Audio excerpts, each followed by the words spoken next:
പിന്നെ നമ്മൾ പഠിക്കാൻ പോകുന്നത് ലൂയിസ് സിമ്പലാണ്. ലൂയിസ് സിമ്പൽ എന്ന് വെച്ചാൽ എങ്ങനെ വരക്കാമെന്ന് ഞാൻ പഠിപ്പാം. എങ്ങനെയാണ് ഇത് ചെയ്യേണ്ടത് ഞാൻ പറഞ്ഞുതരാം.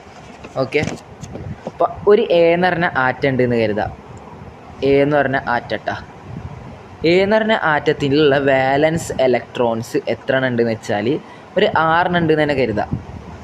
അങ്ങനെയാണെങ്കിൽ നമുക്ക് എങ്ങനെയൊക്കെ ലൂയിസ് സിമ്പൽ വരക്കാം. എ ഒന്നെങ്കിൽ ഇങ്ങനെ 1 2 3 4 5 6 ഇങ്ങനെ വരക്കാം.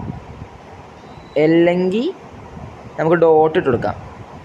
1 2 2 3 4 5 6. ഇതിലുള്ള പ്രശ്നം എന്താണെന്ന് വെച്ചാൽ നമ്മളൊരിക്കലും എങ്ങനെ വരക്കരുത്, 6 എണ്ണവും ഇങ്ങനെ വരക്കരുത്. 1 2 3 4 5 6 ഓരോ എണ്ണം വരച്ചിട്ട് അതിൻ്റെ ഓപ്പോസിറ്റ് ഫില്ലാക്കുക. പിന്നെ ഈ ഫില്ലാവാത്ത ഭാഗം അതിൻ്റെ ഓപ്പോസിറ്റ് ഫില്ലാക്കുക. എന്നിട്ട് വേണം നമ്മൾ രണ്ടാമത്തത് അതിൻ്റെ തൊട്ടടുത്തിട്ട് കൊടുക്കാൻ.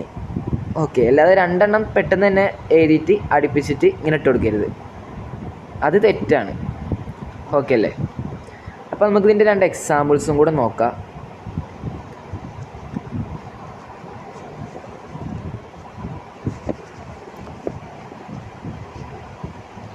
നമുക്ക് ക്ലോറിൻ എടുക്കാം.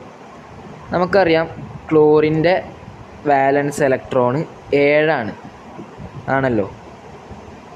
ക്ലോറിൻ്റെ വാലൻസ് ഇലക്ട്രോൺ 7 പറഞ്ഞാൽ 1 2 3 4 5 6 7 ഇങ്ങനെയാണ് ഫില്ലാക്കാൻ.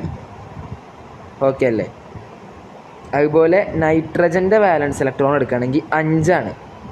ഓക്കെ, 5 1 2 3 4 5.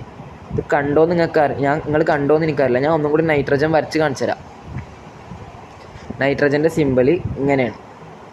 നൈട്രജൻ വരക്കുക. 1 2 3 4 5 വാലൻസ് ഇലക്ട്രോൺ.